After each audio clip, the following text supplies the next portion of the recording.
Hello and welcome. This is all the cards on the table, and this video will be about the full moon in Cancer that's happening on the 6th of January 2023.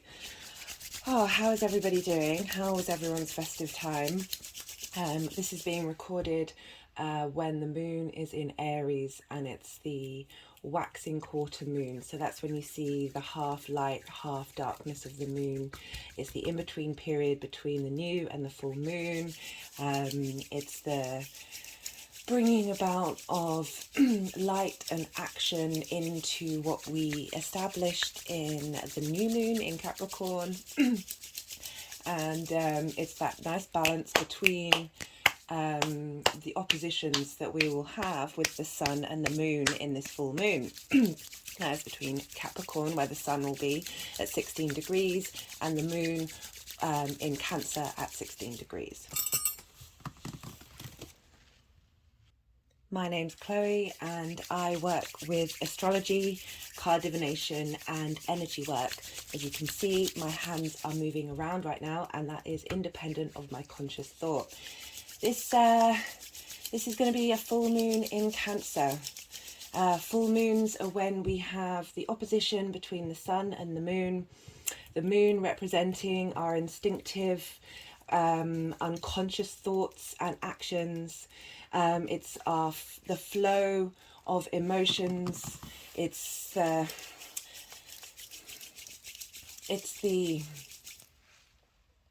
time when the moon is fully illuminated by the sun representing our personality, our sense of self, our conscious drive in this 3D world. And when we have this opposition, this can manifest in various ways. This can help highlight through your own actions or the actions of others. Sorry, I keep hitting these spoons. I don't know if you can quite see. I'll take a picture and put it on my Instagram. The energies have put certain crystals and things in certain positions to sort of channel the energy into this space. I was drawn to pick up silver spoons today. The moon's element is silver. These found these in charity shops actually. You can get I'm a big fan of the charity shop. Anyway, that's what the little clink that you might keep hearing. Anyway, where was I? So with the full moon, this is sort of a culmination of all the energies and experiences that you've been channeling into the house of Cancer from the new moon that happened. I think it was just after the solstice. I think it was a week after the summer solstice in June.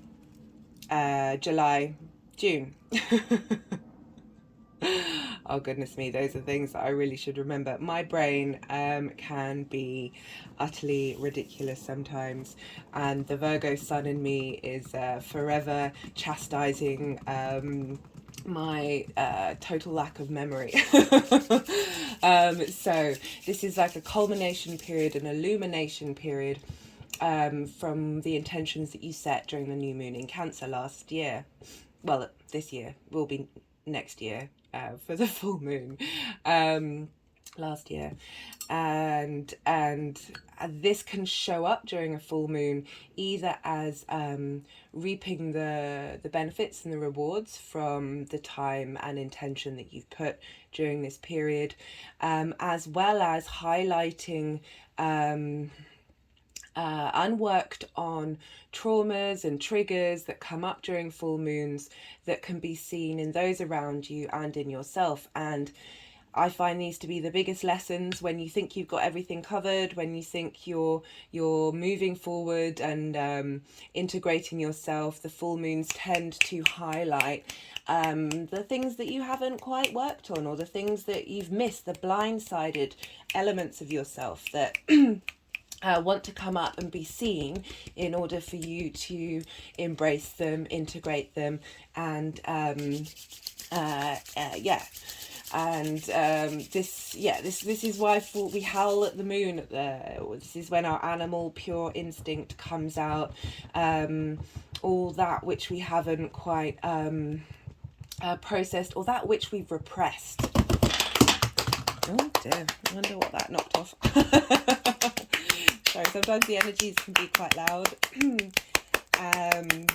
depending on what I'm saying or doing. So with the Cancer full moon, Cancer is ruled by the moon. So this is when our emotions are loud and proud. But that's a quick little summary of what the full moon might be. But I just want to give a shout out and a thanks to all those of you who watch and engage in the channel. All likes, comments, shares and subscriptions are welcome. And I just want to send a big energetic hug to everybody out there for this full moon. And let you know of my gratitude that for those of you who have stuck with me through this time.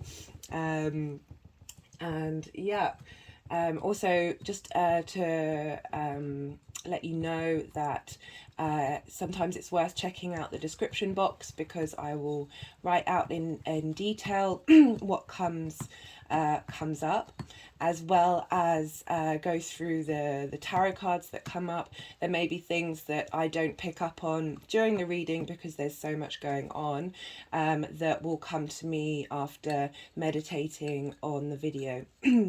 Also, please do check out my Instagram. The link will be in the description box. I keep forgetting to plug it. You'll get updates on what's going on in the skies. I often post pictures of the spreads, and I also do free drawing of the lunations. This is when the energies come through. I have a friend who's able to read them. I unfortunately, it's not a skill that I have. And sometimes people glean things from looking at them, even if they seem a bit chaotic. So this full moon in Cancer. As I said, so before I go into this, I'm using a new deck today. And this is the Tripping Weight Tarot Stars Edition. I will put a description in the box of where you can get hold of one of these decks. This was charged. Sorry, I had hoped that the ring light wouldn't be an issue with this new deck, but it seems like it is. I'm going to have to really work on that. So the last deck that I've been using, I was charged at the autumn equinox, and this deck was charged at the winter solstice at Stonehenge. So I haven't used it yet, which explains why the cards were wanting to fly out all over the place. There's a lot of energy in here, but anyway, hopefully we'll see what comes up. Anyway, the full moon. Well, this is in Cancer, and Cancer is ruled by the moon. So this is the moon's lunation, even though obviously the moon plays a role in all of the other lunations. But this is Cancer is the first water sign, which is linked to our emotions. It's cardinal in nature, and cardinal signs, like we had with Capricorn, start things. They are the beginning of the cycle. They help initiate and bring things into life.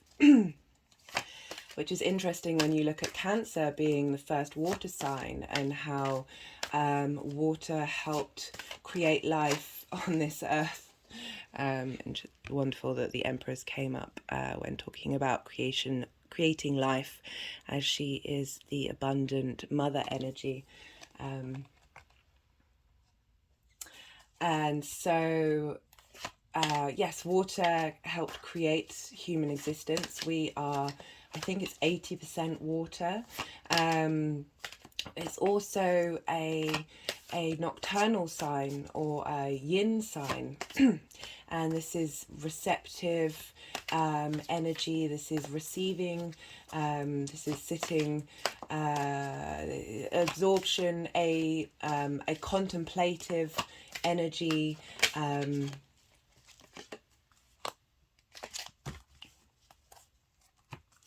So this is coming up at, this may not be so this came up as at contemplating the energy, this yin energy. Is interesting that the King of Wands comes up with that, because that is a masculine yang energy.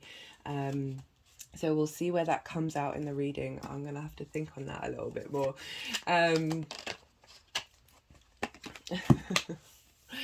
These cards are just yeah, they're wanting to come out and say hello. So we've got the Queen of Pentacles as well, which is a nice bringing in the duality of our existence. And we also have the neutral aspect. 3 is the magic number.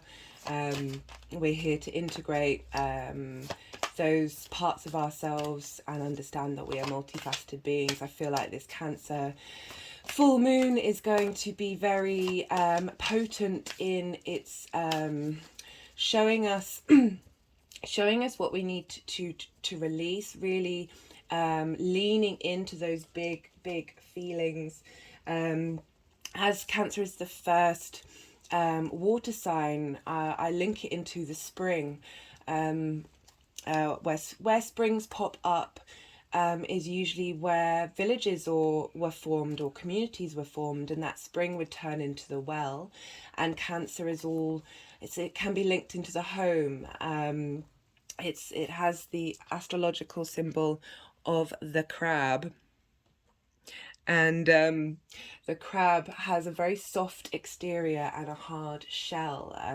It needs to, linking into Cancer, this deep connection to sensitivity and being comfortable in one's emotions and operating from an emotional state of being, that can leave you feeling quite vulnerable.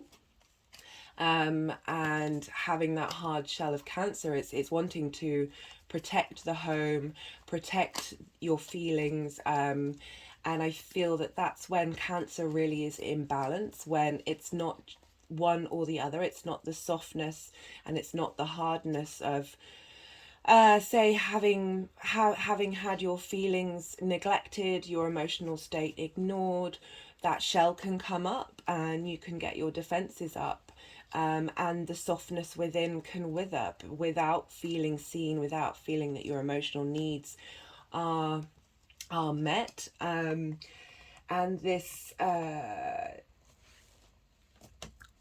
I'm sorry if you didn't hear that last half part, because I realized I didn't have my speaker near me. It's this need for comfort, this need for an internal vibration that brings you nourishment, and also the outside world. And where I see Cancer come up so much, especially in the Cancer suns, is this this need to feel needed, but at the same time this need to protect those who are vulnerable. And it's such a wonderful trait that is expressed through our instinctive emotional needs. If you remember, Cancer is the first water sign, so it's very pure in its nature, and the fact that we're inherently wanting through this energy to connect, to create communities, to help protect others who may not have their emotional needs met. And sometimes Cancer can go overboard with that without prioritizing their own emotional needs. I'm sure we're all very capable of this, and how whatever comes up at this full moon may either highlight the work that you've done in order to find that balance, or be the greatest teacher by highlighting that which still needs to be worked on in order to come into this Empress state.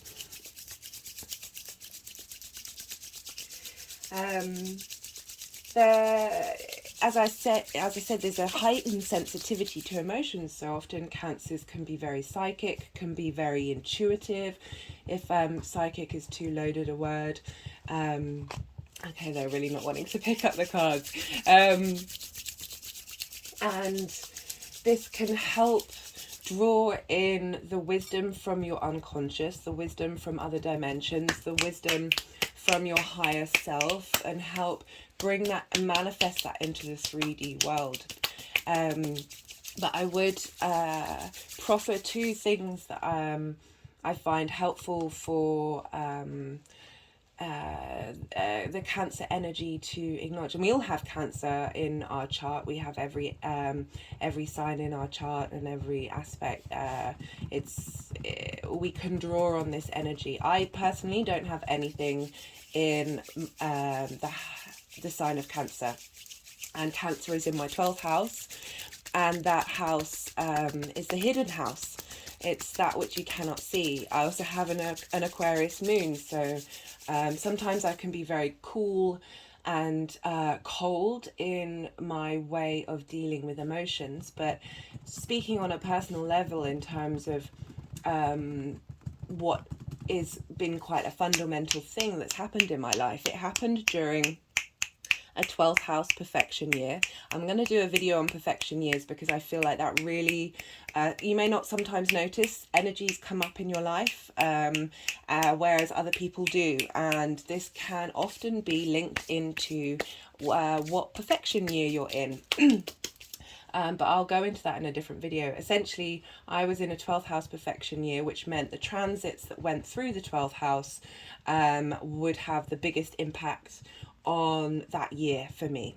And as I mentioned at the beginning of the video, my body is moving independently of my conscious thought. Now, this all kick-started when Mars, the planet of action, the planet of drive, the planet of movement, entered into my 12th house and the sign of Cancer. And that's when I spent a big period of my life working through understanding these energies, seeing what they had to show me. But that was the unseen, and it was also deeply connected to my emotional state and helped heal. And the reason why I'm talking about this, because it really does link into what this moon, I feel, is about. And through the actions, I was able to release stored energy in the body, release traumas, release whether that be personal, ancestral, collective. Through my actions, I was able to do my physical actions. I was able to channel energy in and out of my body. And the thing that kept coming up for me while I was looking at this lunation and sitting and thinking with it was the title of a book called The Body Keeps the Score. And this, I will put a link to that in the description box. It's a wonderful book. I think it's on Audible. I recommend it for any of you who want to, who may not be aware of what this entails. It's very insightful in looking at our mental, emotional state in relation to our body, and it really helps unify our emotional, mental, spiritual, and physical forms together. Again, this is back into integration. It's another form of integration, along with that of all the different aspects of your chart, your feminine, masculine, and fluid, neutral state, which I all feel is definitely part of my creed. It's what's helped me move forward in my life and find peace and see that in the world around me.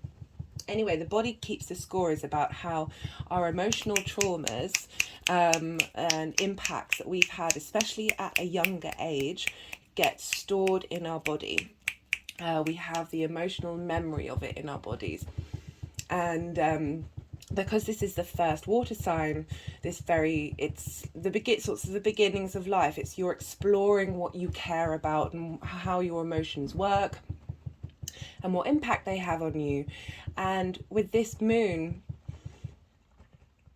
I really feel that we're being facilitated to help, and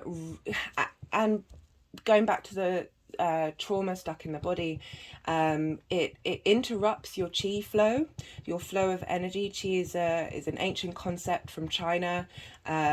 It's Tai Chi, Qigong, all wonderful practices to help smooth and facilitate unblocking energies. in your body that then help ripple into your 3D world and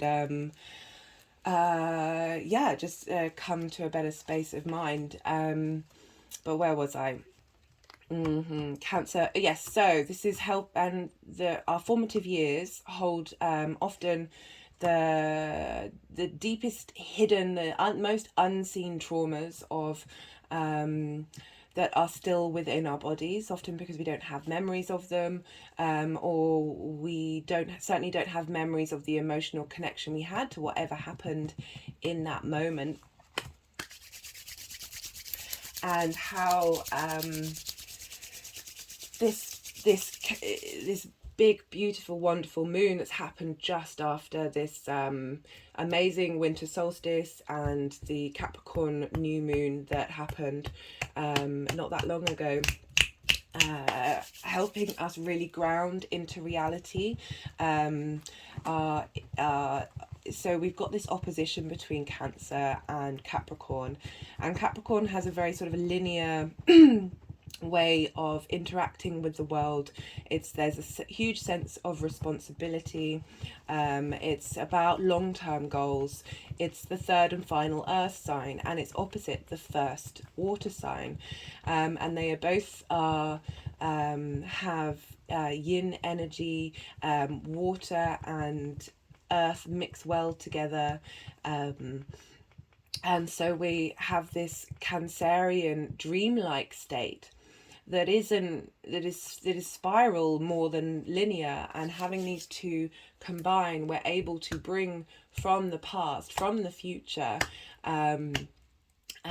aspects of ourselves that can be integrated and healed. And I love these hand movements towards the Empress. She really is sitting there in this beautiful, bountiful space, with ease. She is relaxed in her the way she is sitting. That's reminded me, I was midway through saying what two assumptions I feel it's helpful to acknowledge that may not be valid during this Cancer full moon, is that people can't automatically observe what you're feeling. You are not as transparent as you may think you are. And the second assumption is you cannot that you know exactly what others are feeling. So it's this assumption of being able to perceive more clearly than reality may hold space for. And I feel that this is important for Cancer energy, because there's the ability to be hurt because of that emotional sensitivity, because of that first the spring just bursts out of the earth. We have the Cancer energy bursting out of the Capricorn energy. That it's fresh, it's new, it hasn't quite experienced its surroundings as much as the other water signs, who might have a bit more objectivity in the way that they connect to their emotions. And how that's helpful for all of us to hold space for those things not being true, i.e. Don't assume that people can understand the many layers of your emotions that you are trying to convey that you may not be conveying, and do not assume that you have a wide understanding of what the person opposite you or near you is thinking and feeling, when often it's very much the opposite of the case. And when we make these assumptions, as we do it, I find I'm trying to work on assumptions quite a lot. It's been something I've been doing for a while, that it frees up headspace for so much more when we don't assume things, and we're meaning making machines. We can't help but fall into that pattern because it brings us safety and structure, and that's the Cancerian energy of that need for a home, that need for a sense of security and safety that is often inevitably impossible. And that is because of the constant change and fluctuation of existence. So being able to understand that while still very much being in your feelings. I don't want people to not be in their feelings during this full moon. This is the time to sit and be and see what comes up, see what gets triggered, see and take a moment for mindful thinking after these emotions come up, and really sit with them. My mother's a Cancer, and I'm giving credit to her for this the way she helps move through her emotional state. She'll sense where it is in the body and put her hands over that space and see what memories come up, which I just thought was so lovely for Cancer, because it's often linked into the ancestors, the collective, that memory holder space that you have with that sense, with your sense of home, and how emotions, memories are stored in the body. We are emotional bodies. So, right, let's move on to the aspects of this full moon. So as it's ruled by the moon is about it's the gathering and receiving of these energies. You know, the moon moves the quickest around the earth, and therefore it passes information from one planet or aspect or point in the skies very quickly. So it's this transference of energy. This is where it's linked to our moods and how they wax and they wane, and how transient they can be. And I love that the moon, as it goes round and round and round and round and round, is generating energy.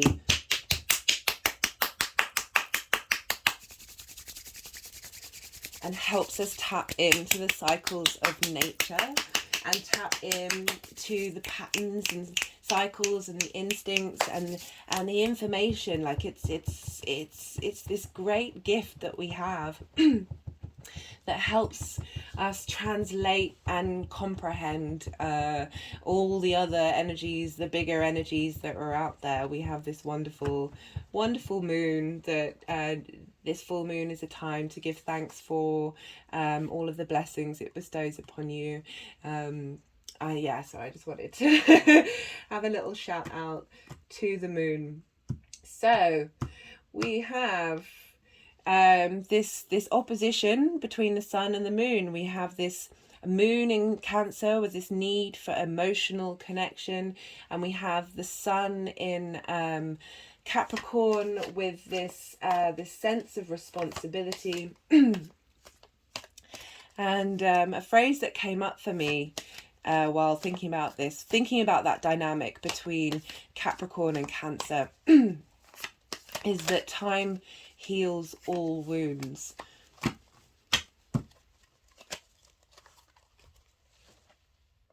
So we've got the Seven of Cups that just came out at that while I was talking about the combination between Saturn and Cancer. So I would see the upright of this Cancer, of the many dreams that you possibly can have. You see there's lots of different things in the cups, and not being able to make a choice, or feeling like there's this cloud around it, the fog of a dream. Whereas in reverse, this is about stabilizing and having determination to make dreams come true. And I feel that's the wonderful combination of Cancer and Capricorn. So we have, as I was saying, the sun opposite the moon. So the sun in Capricorn will be conjunct Mercury, and Mercury is retrograde. The following day after this new moon, full moon, Mercury will be midway between its retrograde phase, and it will go direct on the 18th of January. So this combination is Mercury. So Mercury looks like it's going backwards. It's going to go over the sun and then to turn back around and head forward again. So when planets are in retrograde, this means that it's a chance of a do-over. You're revisiting things. There may be issues that if you'd moved forward directly, that a problem may come up that needed to be looked at, whereas the retrograde phases help us reevaluate and find those holes or those issues that need to be fixed, that we then do when the planet goes direct. We've had a long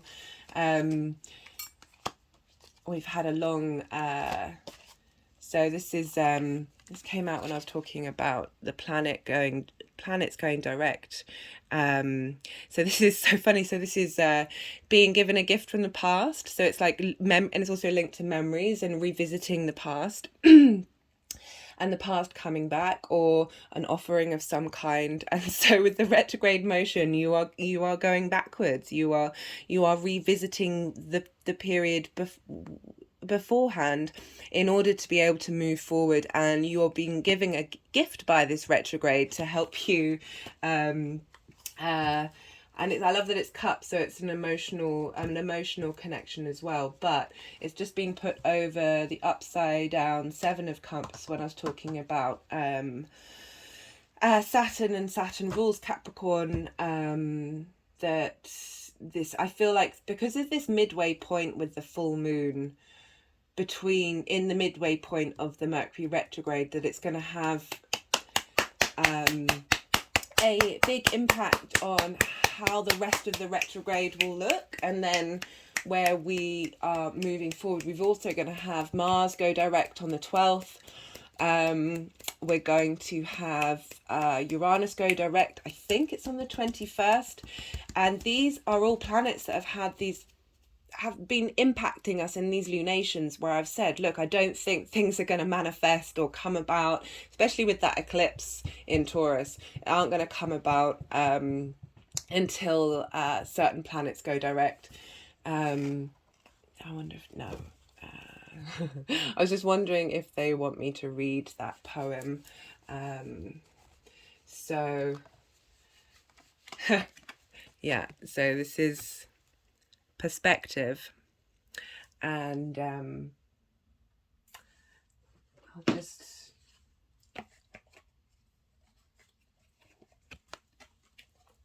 okay, not yet.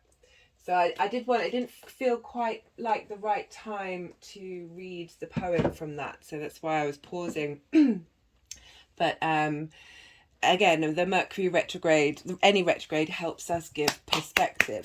It helps us move away. It's like hindsight. Hindsight is a wonderful thing.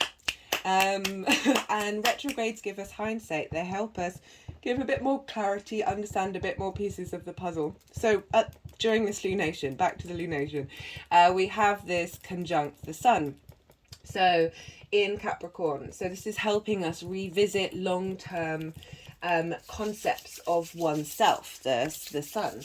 And helping us understand and reevaluate how we communicate with ourselves and with the people around us, and how we want to move forward in the long term to help establish our own sense of foundations with that Capricorn energy, how that manifests in the way that we communicate. For me personally, I am in a second house perfection year that's ruled by Mercury.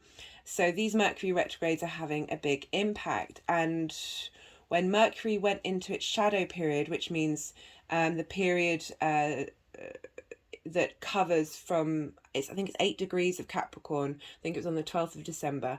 And that's where Mercury will retrograde up to and then go direct again.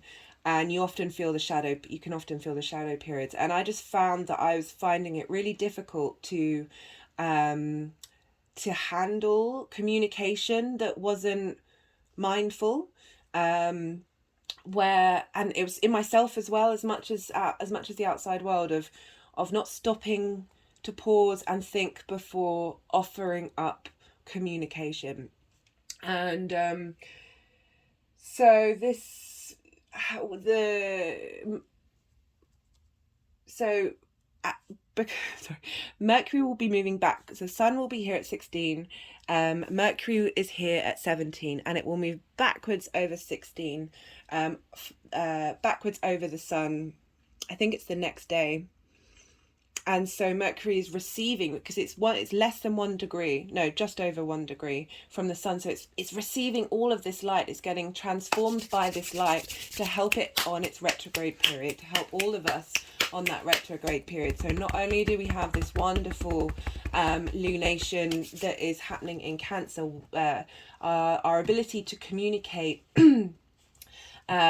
is also being enhanced during this time, and we'll reap the benefits of that, especially understanding the triggers and emotional responses that come up during this full moon will really help ground into where our integrity is in how we communicate.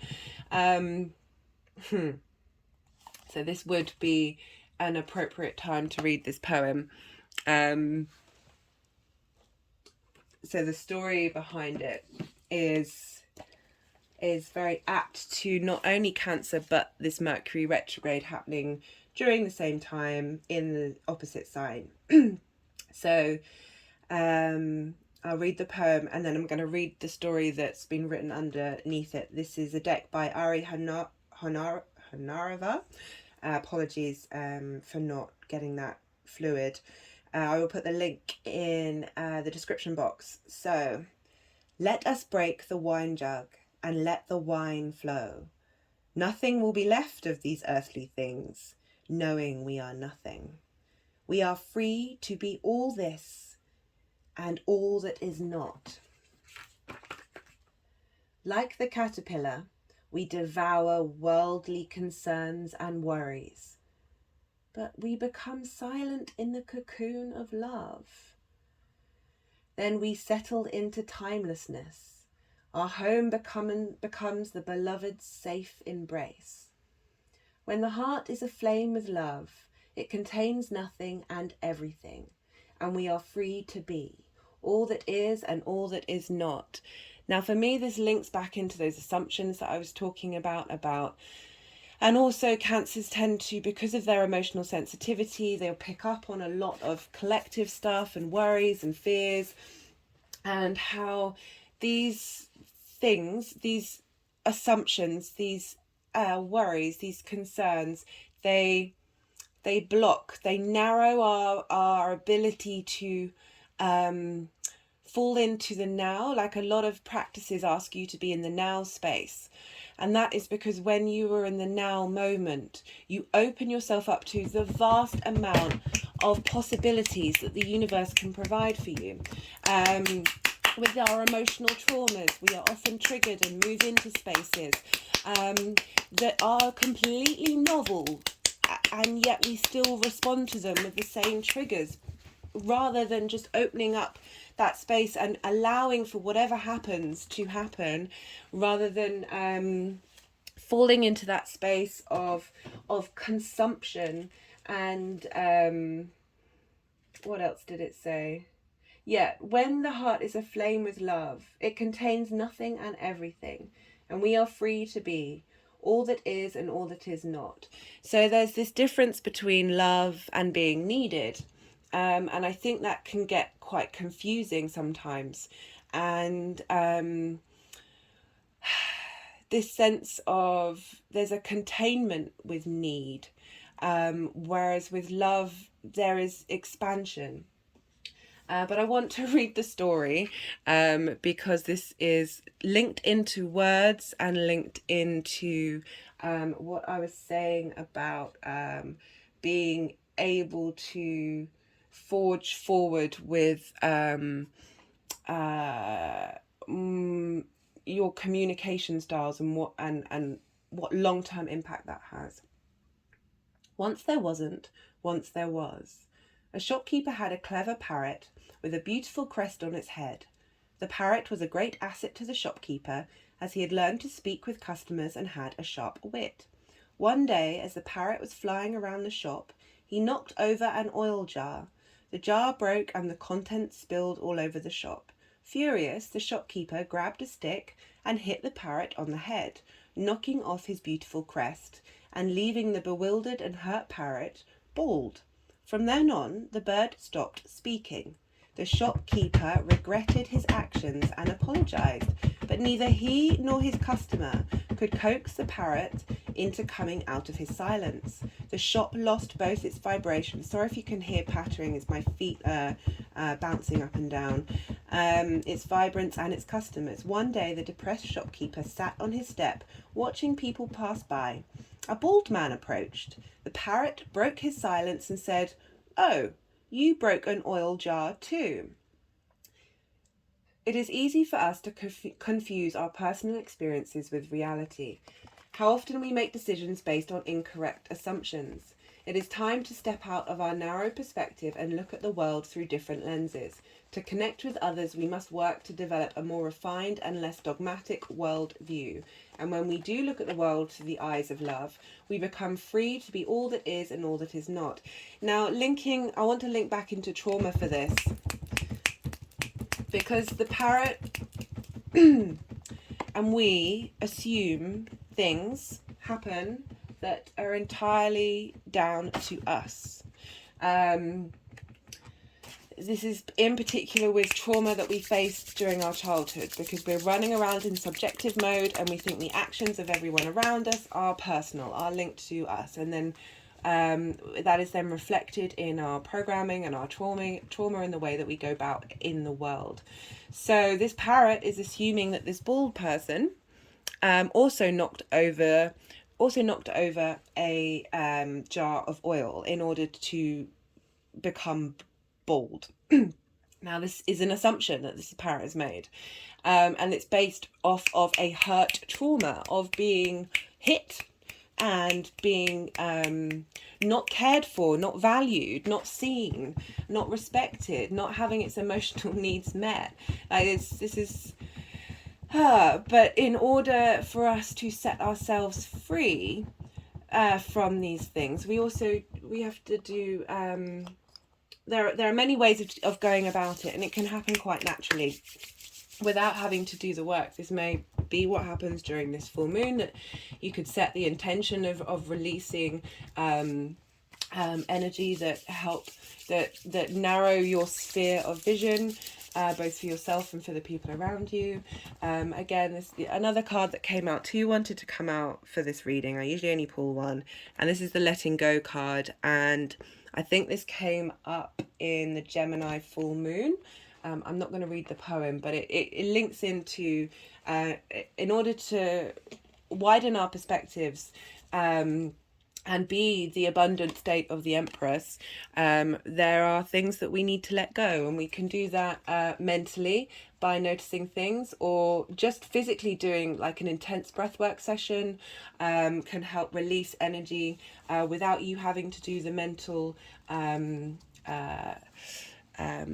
trials and tribulations of revisiting what might be traumatic. Oh goodness, that's only just the Sun and Mercury. So, sorry, I just paused because I needed to hydrate. Very appropriate for this Cancer full moon. And I was just thinking, I was then reflecting on the moon and how with the Cancer moon, it's about reflecting on your journey.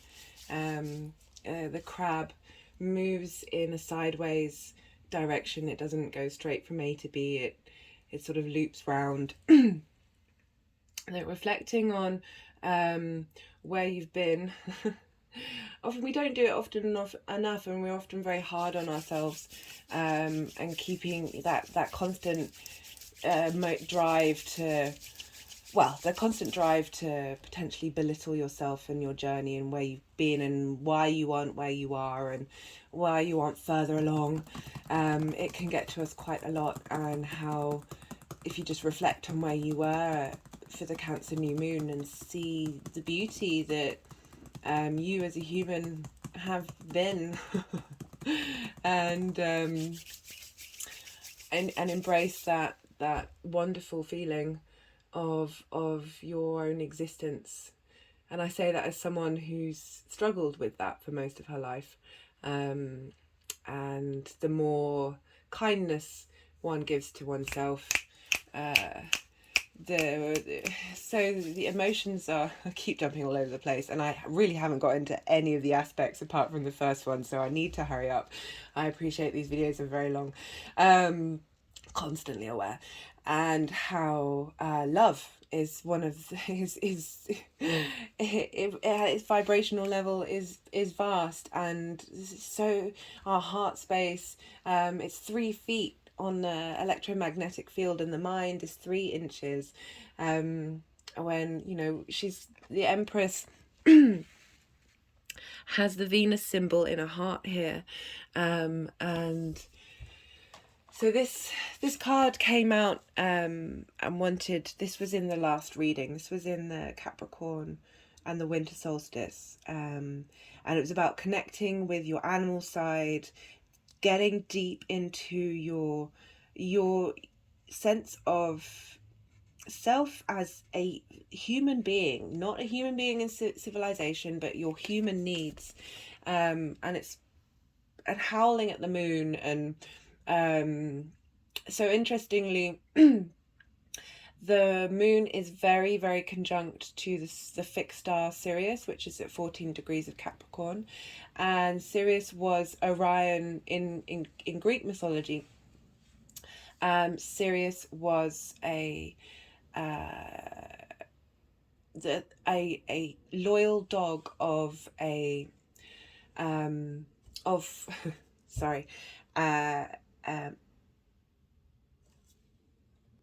Artemis or Diana were the names of the goddess of the moon, and she was sister to Apollo, the god of the sun, and she liked to hunt. She was very independent. She spent most of her time in nature, and she it's interesting because both her Pallas, who's conjunct the moon, and Vesta, who I'll talk about later, they're all goddesses who renounced marriage. It's not that they didn't have any companions, but they were like, I'm not getting married. There's this sense of internal emotional independence. This is not me disparaging marriage. It's just highlighting the strengths of self that we have in these energies right now. Artemis met this other hunter who liked to hang out in the woods called Orion. And Orion, there are different stories, but Orion died, and she put him in the stars with Orion's belt, and Sirius was his faithful hound.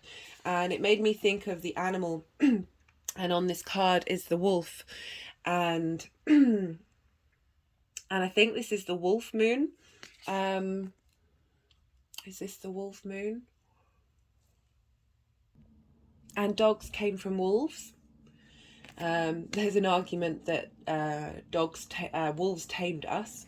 But I'm loving that the Empress is really keen on being here. She's just holding space, giving warmth and generosity and kindness to the animal within, helping us connect. So I just picked up the King of Wands, but wanted to go behind, having that command over our passions.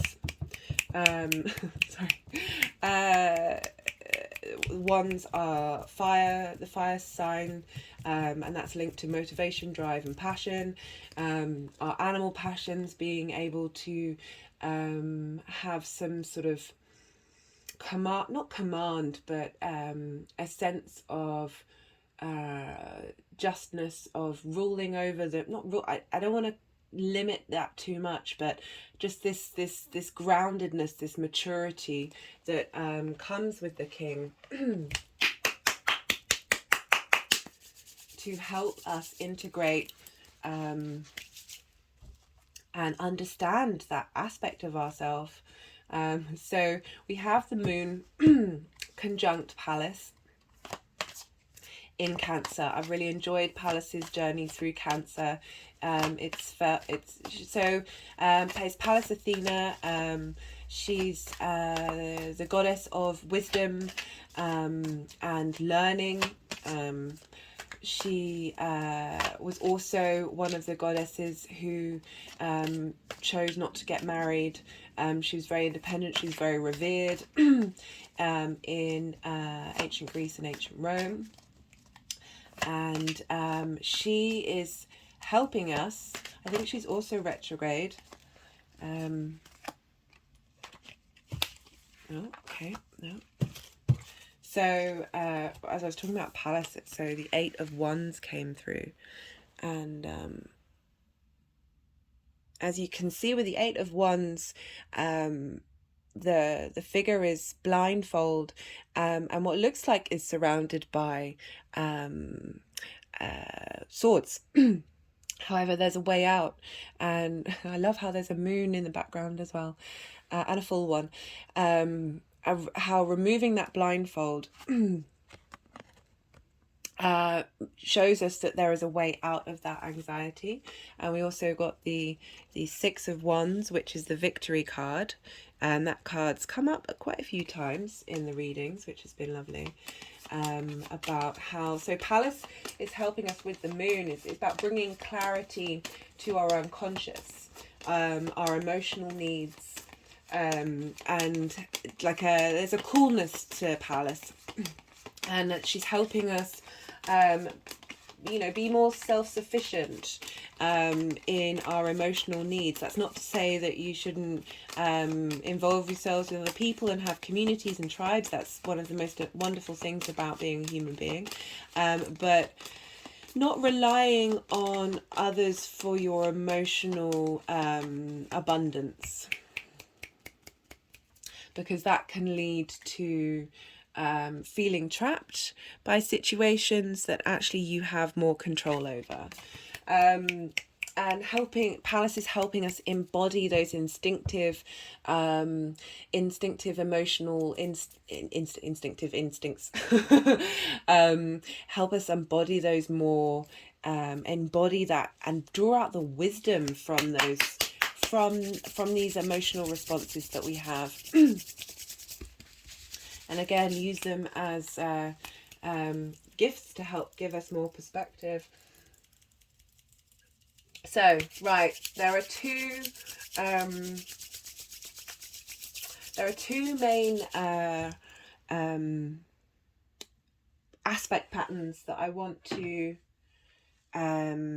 show, and I will be putting the picture up on Instagram of what it looks like. I'm going to see if this is possible. Okay, this is great. So this is my 6-year-old phone, and excuse the purple ink stains on my hands. I was writing notes earlier. So I don't know if you can see there. So we've got the sun. Where's my finger? We've got the sun. There we go. We've got the sun there, and we've got the moon over here. And then we have a sextile from the moon to Uranus, and then from Uranus to Vesta, and then Vesta to the sun. And this is 3 sextiles. And then we have a trine from the sun to Uranus and from the moon to Vesta. And it creates what looks like a cradle, or at least that's what it's called, like a basket that you put a baby in. And this cradle is about being held. It's about seeking security. It's and safety. It's holding the child within this aspect. So we have that opposition between the sun and the moon. We've got 3 sextiles linking the moon all the way back to the sun again. So via Uranus, and then Vesta, Uranus in Taurus, Vesta in Pisces. And sextiles are an aspect of Venus. It's an aspect of bringing in harmony, bringing in fluidity, and ease and creation energy.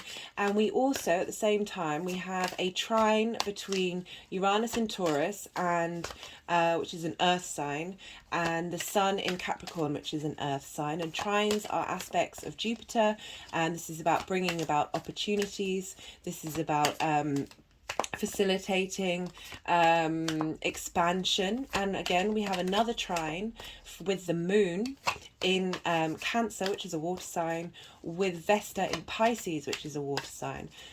So we have a lot of harmony energy, that's helping. It's helping. Right, so this is going to help bring out repressed emotions, because we have this balance between the sun and the moon, and this opposition, this rejection, this separation from each other. And we're gonna see that building up between the sun and the moon, and it's going to need an energetic release, which is why we often get at full moons people going a bit crazy, hospitals being more overrun, police stations being a bit more hectic. That with this cradle we're going to get this build up, and then it's going to get released at the points Uranus and Vesta. So it's going to funnel out in this both Jupiter or a Venus aspect, which are often positive aspects and free flowing. There's an ease to it. So we're going to get a lot of opportunities to be able to help release this repressed energy, and then because we've got these trines and sextiles, which are homeowners, after that release there's going to be a big sense of after the release there's going to be this big sense of relaxation and freedom. You're going to free up that space in order to bring in that amazing creation energy that the magician has. And I like that coming up with Uranus, because we've got Uranus in Taurus, and Uranus is about freedom. It's about being innovative.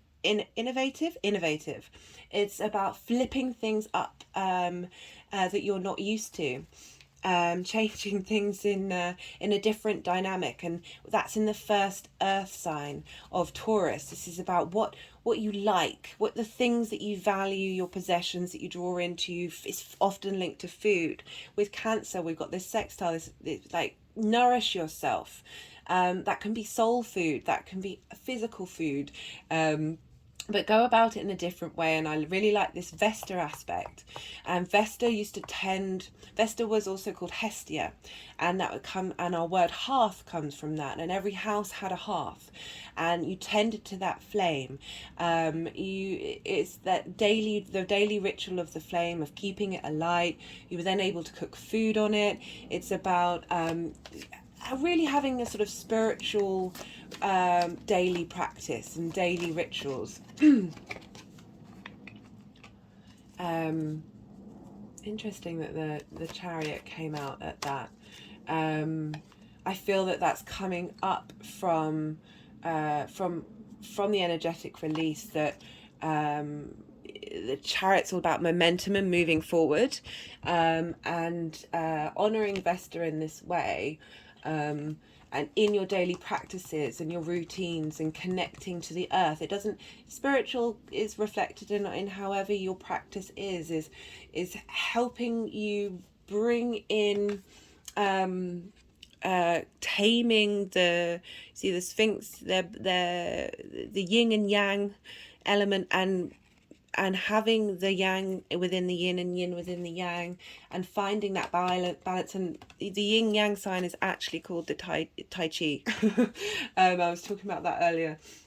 I really like that about with you, the combination of you, because you've got this ability to use either your Uranus or Vesta to facilitate this energetic release.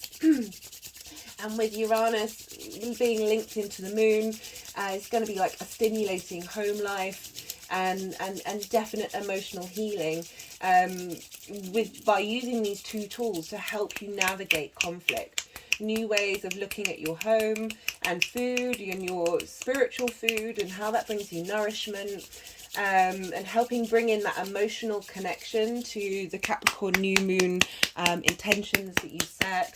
And when we're connected to things emotionally, our energy levels are vast. And you know, when you're in love, it can be incredibly overwhelming, but you have that kind of drive, that skip in your step, that motivation to get up and go and do those things, and falling in love with yourself. And I love the Rumi poems because he's always talking about, you know, the beloved being yourself, and how you can magnetize and generate, because the moon is the generator, generate that kind of energy for yourself that can help then ripple into all the people around you.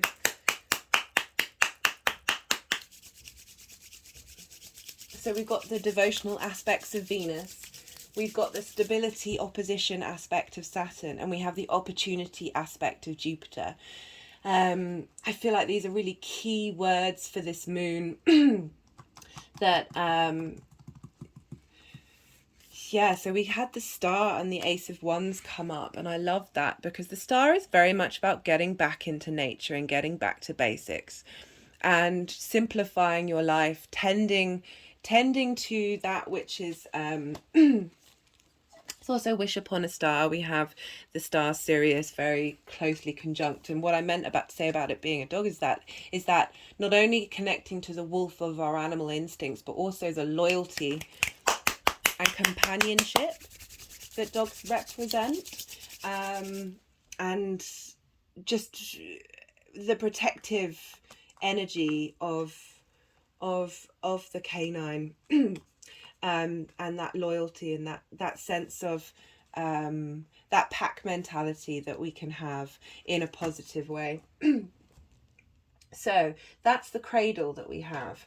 Now in the cradle, we have a T-square with Chiron in Aries.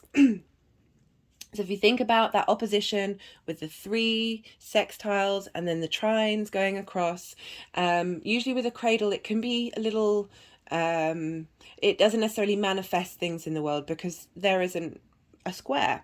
Now I've said many times on the video, like a square is a Mars energy. It's about creating friction. It's not the opposition which can go out of balance, but it's these 2 strong energies hitting heads and creating real power at that apex point.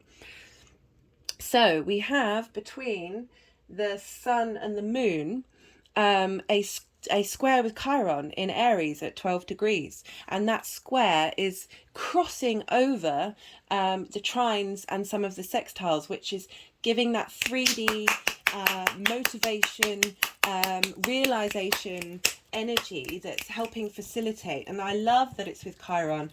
I recommend going and watching the Aries full moon video for Chiron as well. Chiron's been direct for a little while now. We have this so this T-square, which is an opposition and 2 squares, and where you look to is the point, the end of the T, of where to funnel that opposition energy. So we've got Chiron providing structure within the cradle, so it's like giving that, it's holding the baby even like with balance and stability in that cradle, keeping us and our inner child in that space of comfort, but in the 3D world. And that warm embrace to help us through this healing period is just so glorious, and I really do feel that Empress energy coming through really strongly. So we have Chiron at the friction focal point, helping us tap into our primal wounds. Aries is the warrior, it's the individual, it's that first spark. It's that first spark. The Ace of Wands is the fire suit. It's the ace holds all the energy of the whole suit. It's that doing new things, new motivation, new drive, new possibilities. Chiron in air, that represents Chiron, is clearing the way, so we have that space with that magician energy coming through. Oh, I'm really enjoying this reading, even if it is really long. I'm sorry, guys. I'm so sorry. Please know every time. I'm deeply, deeply sorry. We've got Aries. That's that warrior energy, and it's not only off to defend itself, but it's charging into battle to defend us all. And okay, so I feel with the Hermit just popping out and reminding us, it's like it's the battle within, it's that retreat, it's that going in to find the deep, deep wisdom that is the Hermit energy. You know, the Hermit has the star in the lantern, helping. Oh, that's such smorgasbord of colors on your eyes, isn't it? So we have that Chiron, that Aries energy, helping clear out those wounds, those deep internal wounds in ourselves. And it's not about getting rid of the wound with Chiron, it's about understanding what that wound has done for you, and how you've learned and grown from it, and how to then share that with other people. But I feel like this is very much a you space right now, and bringing that inward. And you know, with Aries, is ruled by Mars, you know, so we're coming to our own defense, and we're putting the hot sword onto the seal of the wound. You know, when you see in I guess fantasy movies, or any movies, or like even like zombie apocalypse movies, where in order to sterilize the wound you have to heat up the blade and then put it onto the wound. Like sometimes that method of is it cauterizing, can be very effective, but that's not a recommendation to do that actually in the physical plane. So the moon is bringing light to the good, the bad, and the ugly, in friction with the sun in cold Capricorn. So like this big emotional energy is in opposition of Saturn ruled sign, which is very cold. It can be a very cold sign, or Saturn can be very cold. And so this disconnected sun in Capricorn from its emotional state is very, it's more focused on the long term rather than the feelings in the now. You know, that sense of responsibility, rather than being emotionally present. And Chiron is bringing these two into balance with that T square in this cradle that's helping us release our deep primal wounds and emotional releases.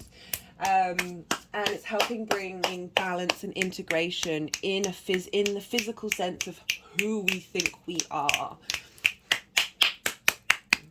And this also may be done by the people around you. This could be Chiron turning up in the individuals around you in the 3D world that are then going to trigger you, or it could be the global world generally triggering. We've been through a lot, we're still going to go through a lot. This is a time to nurture and nourish yourself, this Cancer full moon, and really take care of your emotional needs in a mindful way. Like bring in that Capricorn of not reacting but responding, so like taking pause. So the final aspect to this, and then we're done, is the Kite. So this is between the moon and Pallas, which is trining Vesta in Pisces. And they are also, both of them are sextiling Uranus and the North Node in Taurus, which I've mentioned. But they are both trining. They are both trining the South Node in Scorpio. So what I love about this kite is this is a grand water trine plus a minor trine. So the grand water trine is between Scorpio, Cancer and Pisces, and then the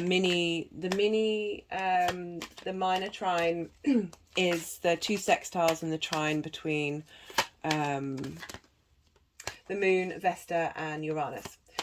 Sorry if this is all a bit complicated. I will put pictures up on my Instagram and maybe revisit to get, it's just these really stood out to me. I know they're a bit more complicated than I usually do, but it all seemed to fall into place. So with a kite shape, we have lots of harmonious aspects. We've got trines and sextiles, and then we've got an opposition that goes all the way down. So there's like a big cross. Let me bring my phone up again. Let's see if you can see. Yeah. So that's the south node down there. I apologize for the quality of this, is terrible. I'm going to try and put these in my videos. But if you can ignore that bit, and then you see the point here, and that's the end of the kite down there. And so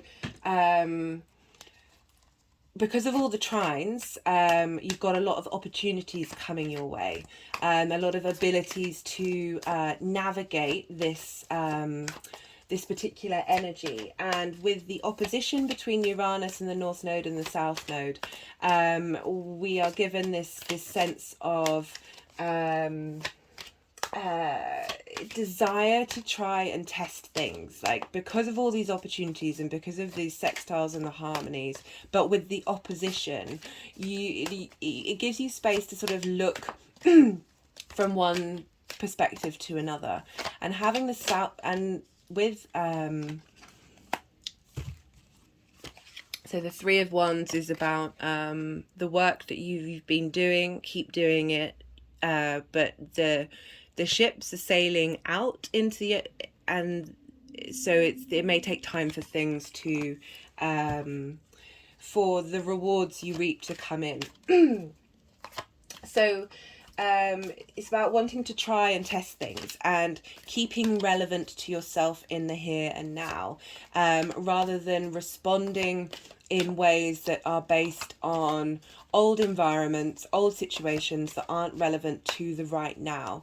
It's this constant need to match things up with your present reality, and if they don't match up, then you let it go. Doesn't mean it can't come back again, but being very much in the present, and if it's not relevant then it's or you're struggling to understand the opposition, then finding that middle path straight down the middle of the kite can be of great benefit. So the fact that we've got the South Node at the apex, at the tail of the kite, this is where we look to see what needs to be achieved. What is the main focal point of this pattern? And it's the South Node, and that's helping. It's in Scorpio. It's been helping us release these darknesses, this deepness, this uncovering of revealing of things in our past that we may not need to hold on to anymore. So I just thought that it made me laugh after having looked into everything else to sort of see what the apex of the kite was, the final hurrah, and that's the release, that's the surrender, and the South Node is often what we're comfortable with, what we're familiar with, but that doesn't mean that it's relevant for you in the here and now. And because of Scorpio, again, it's a water trine, like the body keeps the score, helping release energetically from your body these things that don't serve you. This is what the kite is asking us to do. And I absolutely love this full moon. So one of the main card that came through for this reading from the Kim Krans deck, which I love. She writes beautifully as well. The unseen, the spirit, the ancestor, the eternal. The unseen is just as it sounds.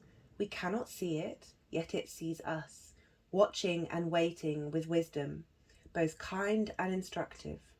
We feel this presence, sense it, intuit it, then doubt its existence. Though it rallies our attention time and time again, the energy of the unseen may come in many forms.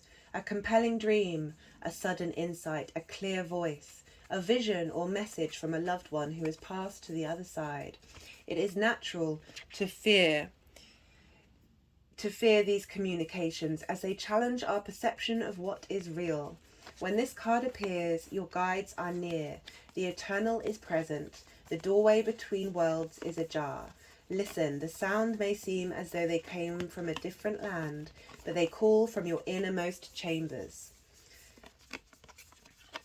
So I thought this summed up the Cancer full moon perfectly.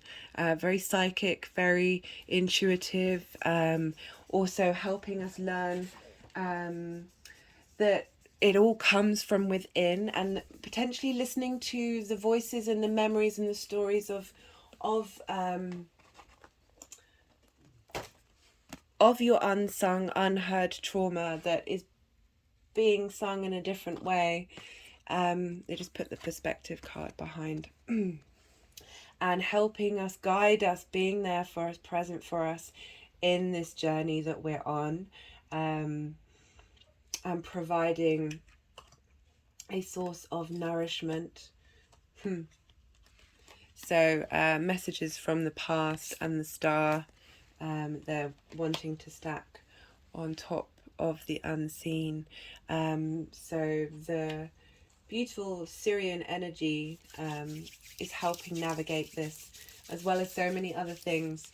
The card, I think I've read, I didn't read the Emperor card. Okay, that, I don't know whether that wants to come out. It's just gone off to the side onto the floor of my table while I'm talking about. So what's the time? Oh, can't quite see.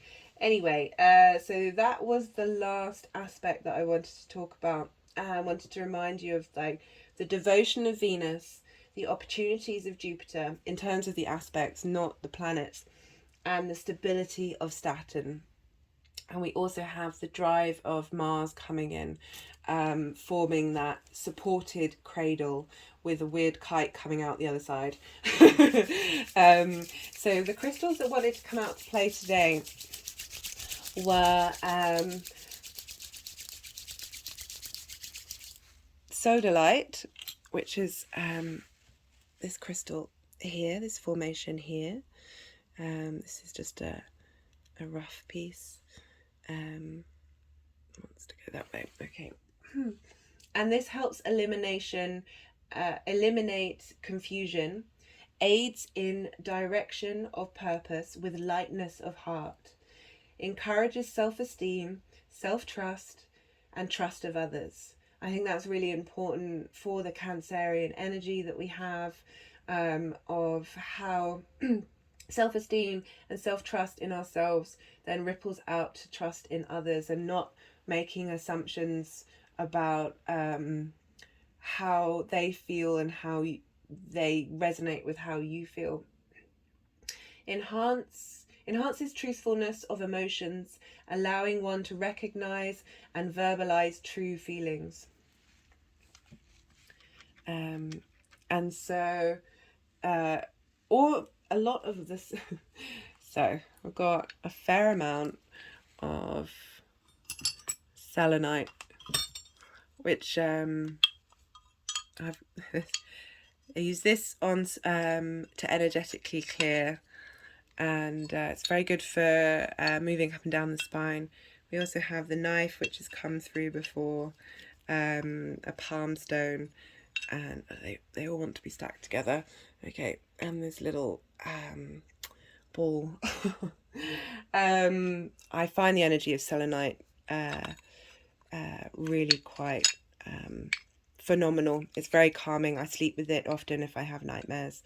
So selenite expands awareness of self, and of one's surroundings, stimulates clarity, unlocks memories, awareness of our conscious assumptions, of our unconscious assumptions, promoting reconnection between consciousness and the superconsciousness, provides flexibility to one's nature, allows to see the inner workings of oneself. It also helps facilitate regeneration of cellular structures and the protective cell membrane. And when I read that, I was like, well, that's the crab. That's the tiny little crab in all the emotions that are within our body, that are stored in our body, within our cells, within our body. And how they may break down, degrade, and not have the strength, especially during these winter months, of able to supporting us, and how the selenite is helping strengthen both the inner shell, the inner sense of the cell, and the outer protective layer of the shell. I thought that was lovely. So, what else came through? We had, so these guys are always on the altar while I'm doing the reading, because they facilitate psychic. Sorry, just while I'm holding the other stuff, it's quite hard to hold all the crystals at once. They help facilitate psychic connections. And this is azurite, and it's called the Stone of Heaven. It helps verbalize, it allows verbalization of psychic experiences and integrates insight into your 3D realm. It calms worries at the back of one's mind and helps break down barriers. I love that, the calming worries at the back of one mind. We can't help but have those things, especially where the world is right now, wear us down, niggle at us, take up that space in the back of our heads. And that's these are all obviously feelings that help us understand where we're at and how we're feeling and what it is that is affecting us in our day-to-day, and worries are a great tool and wisdom to help us look into those things. But yes, calming them rather than having a emotional deep connection that might mean that we get held into those worries or those thoughts and memories, and we relive them and give them power. So this is, can you see? This is azulite, azetulite. And the woman who wrote this amazing crystal, I'll put it in the description box, this amazing crystal book that I have, her name is Melody, and she said the universally the response to this crystal was, oh, what a lovely light, and how this is a positive stone that never needs cleansing or energizing, and as it has a connective cord to the infinite supply of energy that comes from a beautiful place, a loving place. It helps restoration of will. So I feel like that's a great stone to bring forward, having gone through the emotional and energetic event that is this full moon, that it's helping replenish our energy levels, and